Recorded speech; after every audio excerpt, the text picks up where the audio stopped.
नमस्कार, मी डॉक्टर सागर विवेक काकतकर. नाशिकमध्ये मी अशोका मेडिकल हॉस्पिटलमध्ये ऑर्थोपेडिक सर्जन म्हणून कार्यरत आहे. जॉईंट रिप्लेसमेंट सर्जरीज आणि दुर्बिणीच्या शस्त्रक्रिया म्हणजे आर्थ्रोस्कोपी सर्जरीजसाठी आम्ही नाशिकमध्ये सगळं आमचं हॉस्पिटल प्रसिद्ध आहे. मी आणि माझी टीम इकडे गेल्या 6.5 वर्षांपासून सर्व्हिसेस देत आहोत आणि आता आम्ही आमच्याच हॉस्पिटलचं एक्सटेन्शन म्हणून जळगावला बघतो आहोत. दर महिन्यामध्ये तिसऱ्या गुरुवारी जळगावमध्ये आम्ही मेडिकल हॉस्पिटल ऑर्थोपेडिक डिपार्टमेंटची OPD आणि मी स्वतः त्यावेळेला असणारच आहे.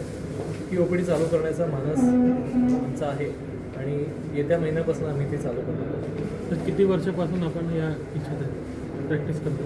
2015 साली माझं शिक्षण इन्क्लुडिंग मी पोस्ट ग्रॅज्युएशन आणि माझ्या फेलोशिप्स माझ्या कंप्लीट झालं. 2015पासून मी नाशिकमध्ये कार्यरत आहे.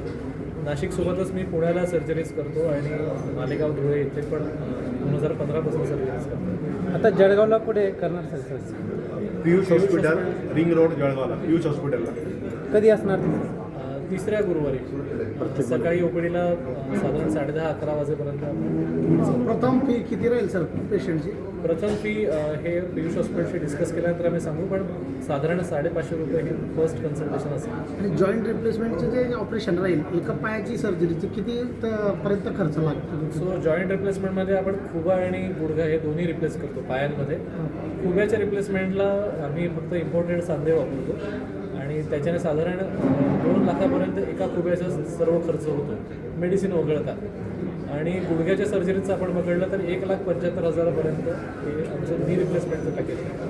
हे आयुष्यमान भारतमध्ये आहे काय? नाही, आयुष्यमान भारतमध्ये ह्याच्यातली कुठली सर्जरी अजून कव्हर केली जात नाही मेडिकल हॉस्पिटल. मुख्यमंत्री सहायता निधी? मुख्यमंत्री सहायता निधीमध्ये नक्कीच ह्याच्यामध्ये आपल्याला सर्जरीज करून घेता येतात की ज्याच्यामध्ये बऱ्यापैकी अमाऊंट हे पेशंटच्या खर्चातलं शेअर केलं जातं आणि त्याचा कित्येक रुग्णांना फायदा झाला आहे. मेडिक्लेम तर आहेत आमच्याकडे, जवळजवळ सगळे मेडिक्लेम्स कॅशलेस आहेत फॅसिलिटी. गुडघा बदल झाल्यानंतर नी रिप्लेसमेंट साधारण किती दिवसानंतर पेशंट व्यवस्थित चालू? सो नशिबाने आता ज्या क्वालिटीचे जॉईंट्स आलेत आणि त्याच्यात आम्ही रोबोटिक्स वापरून आता अजून सर्जरीसाठी लागणारा वेळ कमी झाला आहे, कट कमी झाला आहे. दुसऱ्या दिवशीपासून आपण उभं राहून रुग्णाला चालताना बघतो. तिसऱ्या दिवशी जिन्याची चढउतर करून बऱ्याच वेळेला 3 दिवसामध्ये रुग्ण घरी पण गेलेले असतात डिस्चार्ज.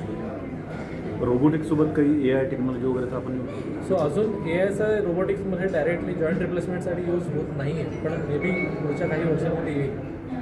आपण ते सर्जरी केलेली कोणती? आता आपले जे रुग्ण आहेत इकडचे, मी ज्यांना आज मला भेटायला होते OPDसाठी, यांचं हिप रिप्लेसमेंट मी केलं आहे. त्यांचा आज 16वाच दिवस आहे. ते आरामात जिना वगैरे चढत आहेत, उतरत आहेत. सो आता मी म्हणतो तसं की हिप रिप्लेसमेंट किंवा नी रिप्लेसमेंट सर्जरीजमध्ये सर्जनपेक्षा किंवा टेक्नॉलॉजीपेक्षा त्याच्यातले जे काही कट्स ज्या पद्धतीने घेतो ह्याच्यात खूप वेगवेगळ्या पद्धतीने कट्स घेणं आता चालू झालं. सो मी भारतभर direct entry approach heap replacement म्हणून आहे, special type of heap replacement आहे, त्याचा इन्स्ट्रक्टर म्हणून जातो. आम्ही मागच्या महिन्यातच 50पेक्षा जास्ती डायरेक्ट एंट्री हिप रिप्लेसमेंटचा आकडा पार केला, जो अजून नॉर्थ महाराष्ट्रामध्ये कुठेच झालेला नाही. सो ह्या काही पद्धतीने आपल्याला फार फास्ट रिकव्हरी होऊ शकतो. थँक्यू.